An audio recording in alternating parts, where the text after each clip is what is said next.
नमस्कार साथियों, मेरा नाम पंकज परमार। राज्य सेवा परीक्षा 2023 में एज ए डिप्टी कलेक्टर के पद पर मेरा चयन हुआ है। रणनीतिक 51 बैच जो आपको रक्षा एकेडमी के ऐप पर मात्र 1499 में उपलब्ध है।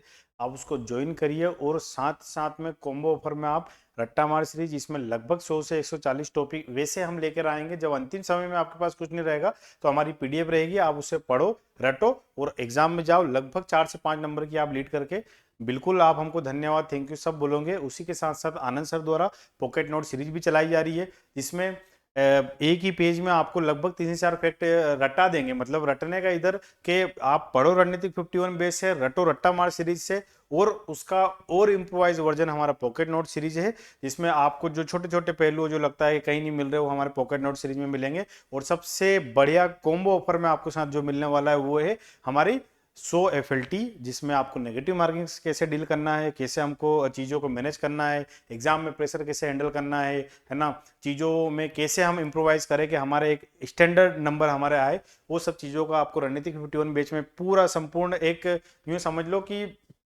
हमने जो एक रणनीतिक 51 बैच है उसमें एक गागर में सागर बनने का प्रयास करा है। ठीक है, रट्टा मार सीरीज में आज का जो हमारा टॉपिक है वो है हमारा ब्लड, है ना। हिंदी में इसका नाम लिखा जाएगा तो एक तो ये हमारा ब्लड हो गया, है ना।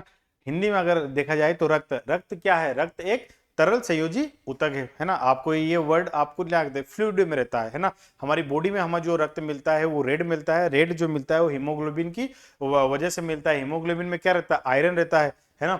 जितने भी रक्त में हमारे जो हमारे शरीर में जो कोशिका है, ऊतक है, उनको जो सांस जो मिलती है, ऑक्सीजन जो मिलती है, उसका जो प्रवाह है वो हमारे ब्लड फ्लूइड के माध्यम से ही होता है। जब तक रक्त में पूरे शरीर में यदि रक्त का परिसंचरण सही से होता रहेगा तो हमारी हार्ट की पंपिंग अच्छी रहेगी। हार्ट की पंपिंग हमारी अच्छी रहेगी तो हम मतलब हमारा जीवन स्वस्थ रहेगा। और रक्त के संगठन की अगर हम बात करेंगे तो रक्त के संगठन में हम अगर छोटी सी उसके माइक्रो लेवल पे बात करेंगे तो हीमोग्लोबिन में भी उसका आयरन Fe2++ है ना। फिर उसमें RH फैक्टर अलग होता है, RH+ - होगा, RH पॉजिटिव अलग होगा, है ना। फिर रक्त के संगठन में हमको RBC WBC प्लाज्मा के बारे में अगर हम बात करेंगे तो वो हमको चीजें देखने को मिलेगी। फिर अगर हम रक्त के संगठन में दूसरी तरह हम रक्त के फैक्टर में हम जाएंगे तो रक्त में 4 ब्लड ग्रुप हमको देखने को मिलेंगे। कौन से?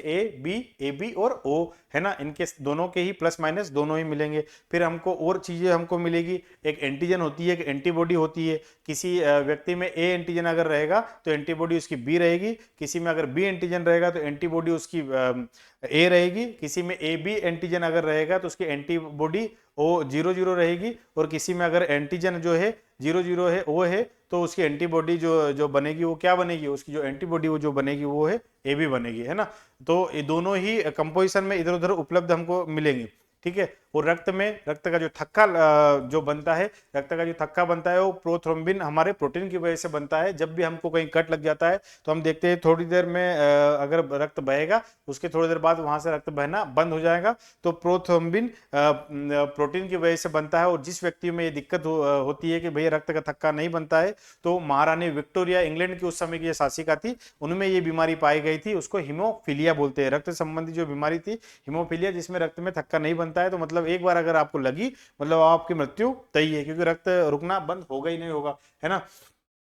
तो ये सब चीजें हमारी हो जाएगी। अब अगला हम देखेंगे रक्त समूह की। अगर मैं बात करूं तो रक्त समूह मैंने बताया था कि 4 प्रकार के रक्त समूह होते हैं। कौन कौन से रक्त समूह होते हैं? वो होते हैं हमारे AB और O, है ना। A और B, जो AB जो रहता है उसको क्या बोलते हैं हम? यूनिवर्सल एक्सेप्टिव, ठीक है ना। यूनिवर्सल एक्सेप्टर बोलते हैं, मतलब सर्वग्राही। ये दोनों से, A से ले सकता है, B से ले सकता है। O जो रहता है यूनिवर्सल डोनर रहता है, दोनों को दे सकता है, ठीक है ना। ए रक्त समूह अगर किसी का है तो उसकी एंटीजन क्या रहेगी? A रहेगी। और उसकी एंटीबॉडी क्या रहेगी? B रहेगी। ये मैंने आपको बताया था पहले ही, ठीक है ना। तो किसे रक्त दे सकता है? AB जो रहता है, A और AB दोनों को दे सकता है। किससे रक्त ले सकता है? ठीक है ना। जो जिसमें उपस्थित नहीं है वो उससे रक्त नहीं ले सकता। अगर A है तो वो A और AB दोनों से ले सकता है, क्योंकि AB में भी A रक्त है, पर इसमें RH फैक्टर के माध्यम से रक्त लिया जाता है। किसका प्लस है किसका माइनस है वो भी ध्यान देना है। B जो रक्त समूह है उसको एंटीजन जो है B है, एंटीबॉडी जो बनेगी वो भी A बनेगी, ठीक है ना। ये हो गया यूनिवर्सल जो ग्राही है, एक्सेप्टर है, उसकी जो एंटीजन AB है तो उसमें एंटीबॉडी जो रहेगी वो एब्सेंट रहेगी। यूनिवर्सल जो डोनर है उसमें एंटीजन अगर है एब्सेंट है तो उसकी एंटीबॉडी जो रहेगी वो ए बी बनेगी, है ना। कौन किससे ले सकता है, ये इसका चार्ट है, ये मैंने आपको यहाँ पर बता दिया। पर मेनली जो फैक्टर है एंटीजन एंटीबॉडी अगर आपको याद रहेगी तो यूनिवर्सल एक्सेप्टेबल कौन सा है, यूनिवर्सल डोनर कौन सा है, कौन किससे रक्त ले सकता है, ये छोटा सा फॉर्मुलेशन है जो आपको याद ले सकता है, ठीक है ना। ब्लड ग्रुप ओ को सर्वदाता डोनर है और ए बी को सर्वग्राही माना जाता है, पर आरएच फैक्टर के आधार पर ब्लड ग्रुप ओ नेगेटिव को सर्वदाता और ब्लड ग्रुप ए पॉजिटिव को सर्वग्राही माना जाता है। मैंने आपको पहले इससे पहले भी ये लाइन बोली कि जो ब्लड ग्रुप डोनर और एक्सेप्टेवर है वो आरएच फैक्टर के बेसिस पर होते हैं, कौन डोनर रहेगा कौन एक्सेप्टेवर रहेगा, कौन किसको, है ना। रक्त समूह कैसे क्या बनता है ये भी आप थोड़ा सा एक देख लो कि माता पिता और रक्त संतान कैसे क्या रहेगा। किसी वर्ग जैसे मान लो दोनों में ओ है ना, ओ वर्ग ग्रुप वाला व्यक्ति है तो संभावित जो सूचना जो आएगी वो ओ की आएगी, और नहीं होने का जो क्या है ना, अगर दोनों में ओ है तो सीधी बात ओ ही रहेगा, पर नहीं होने की जो संभावना है असंभावना ए बी और ए बी दोनों रहेगी। ये कैलकुलेशन है, कैलकुलेशन जिसने पकड़ लिया उसको पता है कि कौन किस में बनेगा, है ना। मान लो क्वेश्चन आ गया एक ही ओ गुणित है और ए गुणित है ना, तो संभावित जो आने वाले जो ब्लड ग्रुप जो होगा वो क्या रहेगा, एक ओ रहेगा और ए रहेगा, क्योंकि दोनों ही पॉजिटिव डिफरेंस है। अब नहीं रहने का कौन सा है, बी और ए बी, है ना, ये हो जाएगा। अब किसी में ओ गुणित बी और बी गुणित बी है तो इसमें ओ और बी दोनों रहेगा, और अगर नहीं होने की संभावना ए और ए बी नहीं रहेगा, ठीक है। ए अब इसमें उपस्थित है ही नहीं तो कहां से आएगा। अगला जो है ए इंटू बी अगर किसी में रहेगा तो ए बी और ओ तो सब में आएगा ही आएगा, ध्यान रखना, वो उसका कोई संबंध नहीं है, वो अपने आप ही बन रहा है, ठीक है ना। अगर दोनों में यहाँ पे ए बी लिखा है तो ए बी और ओ, और नहीं होने की संभावना कुछ नहीं, चारों आ सकते हैं। ओ गुणित ए बी की अगर बात करें तो इसमें ए और बी दोनों बन सकता है, और नहीं होने की संभावना और ए बी नहीं होगा, ठीक है। अब इसमें ए गुणित ए गुणित बी गुणित बी, और इसमें सब बनेंगे ए बी, है ना। जहां पर ए बी आ रहा है वहां पर ओ नहीं आ रहा है, ध्यान रखो इस चीज में। जिसमें कैलकुलेटिव में ए बी आ रहा है वहां पर ओ नहीं बन रहा है ना, तो ओ यहाँ पर असंभावित हो जाएगा। कैलकुलेशन में आपको याद रखना है कि जहां भी कैलकुलेशन में गुणित में अगर ए बी आ रहा है तो वहां ओ नहीं बनेगा, ठीक है ना, ये आप ध्यान रखो इस चीज का। फिर आर एच फैक्टर जो है, आर एच फैक्टर क्या है, कौन से बंदर से इसको पाया गया, मतलब मिला है। आर एच एक फैक्टर है जो प्लस और माइनस दोनों के सिद्धांतों पे काम कराएगा। मैंने आपको यूनिवर्सल एक्सेप्टर और यूनिवर्सल डोनर के सिद्धांत में ये बोला था। आर एच क्या है, एक रिसर्च बंदर है ना। 1940 में लैंड स्टीनर और विनर ने इसका रिसर्च किया था। आर एच जो फैक्टर है उसकी रिसर्च किसने करी थी, लैंड स्टीनर ने की थी, है ना।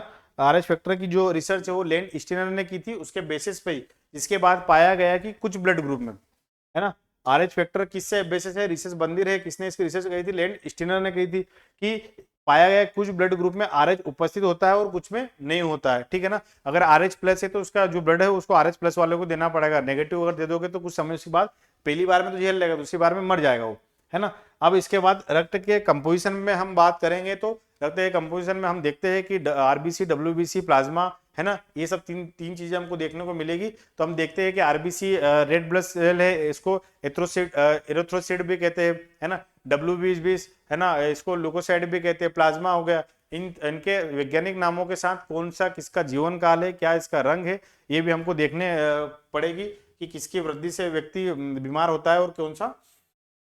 कंपोजिशन में हम बात करेंगे तो रक्त के कंपोजिशन में पहला आता है हमारा प्लाज्मा, है ना। प्लाज्मा में क्या रहता है, 90% जल, प्रोटीन 7%, है ना, और अन्य 30%, ठीक है ना। ये हमारा पहला प्लाज्मा हो गया।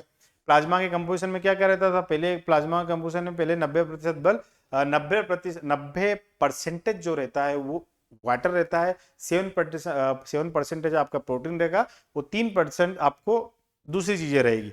फिर अगले हम आते हैं हमारी रक्त कणिकाएं। रक्त कणिकाएं कौन कौन सी होती है, लाल रक्त कणिका, श्वेत रक्त कणिका और दूसरी प्लेटलेट्स, है ना। प्लेटलेट्स अगर इस पे हम बात करें रक्त कणिकाओं में तो सबसे पहले हम प्लाज्मा में जाते हैं ना।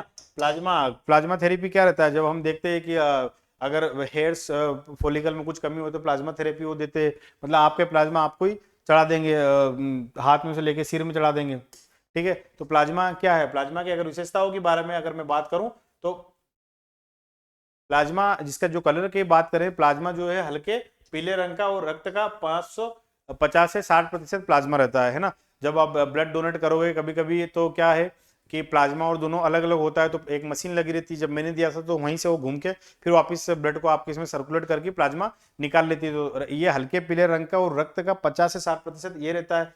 रक्त में प्लाज्मा का जो मेन कार्य है वो क्या है, रक्त में भोज्य पदार्थों का परिवहन प्लाज्मा के कारण ही होता है ना, जो भोजन वोजन लेके जाएंगे वो प्लाज्मा के कारण होगा, है ना। प्लाज्मा में उपस्थित प्रोटीन फाइब्रिनोजिन, थ्रोम्बिन, रक्त का थक्का जमाने में, मैंने अभी पहले ही आपको नाम लिया था कि फाइब्रिनोजिन और थ्रोम्बिन जो रहते हैं वो रक्त का थक्का जमाने में ये काम करता है। किसमें मिलता है? हमारे प्लाज्मा में मिलता है। यदि प्लाज्मा रक्त का थक्का जमाने वाले कारक फाइब्रोजिनोन और थ्रोम्बिन को निकाल दिया जाए तो ये भाग सीरम कहलाता है ना। कि यदि फाइब्रिनोजिन और थ्रोम्बिन को अगर निकाल दी जाए तो बचा हुआ प्लाज्मा का जो पार्ट है उसको हम सीरम कहते हैं। अगला जो हमारा आता है ब्लड सेल्स की अगर हम बात करें तो पहली जो ब्लड सेल्स है जो रक्त का, देखो रक्त की 55 से 60% तो हमारा प्लाज्मा हो गया और बाकी 40 to 45% हमारी ब्लड सेल्स हो जाएगी। ब्लड सेल्स में अगर पहली ब्लड सेल्स की अगर मैं बात करूं तो आरबीसी के अगर थोड़ी थोड़ी कैलकुलेटिव की बात करूं तो मैं क्या रहेगा, RBC it's red blood cells, है ना। अन्य नाम इसका एरिथ्रोसाइट, ठीक है, ये आपको याद करके रखना है कि आरबीसी आल्सो कॉल्ड एरिथ्रोसाइट, है ना। ये आरबीसी का निर्माण कहाँ होता है? आरबीसी का बेसिकली जो निर्माण होता है हमारी बोन मेरो में होता है, और जब भ्रूण की अवस्था रहती है, जब उस अवस्था में जो है ये लीवर और स्प्लीन में बनता है। ये दोनों चीजें याद करके रखना, है ना। नॉर्मली जो आरबीसी हमारी बनती है वो हमारी बोन मेरो में बनती है। देन जब भ्रूण अवस्था में जब महिलाएं रहेगी तो तब जो अब आरबीसी बनती है वो कहाँ बनती है? वो स्प्लीन और लीवर में बनती है ना।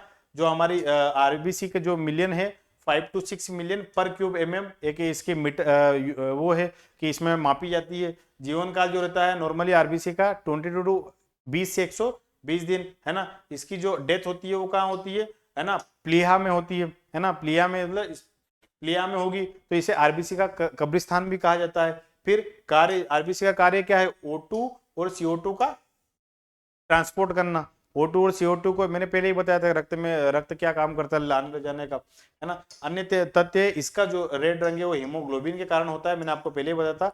आरबीसी की कमी से होने वाला रोग कौन सा है? एनीमिया जो है, एनीमिया हो जाएगा। एनीमिया और प्लिया को आरबीसी का ब्लड बैंक भी कहा जाता है ना।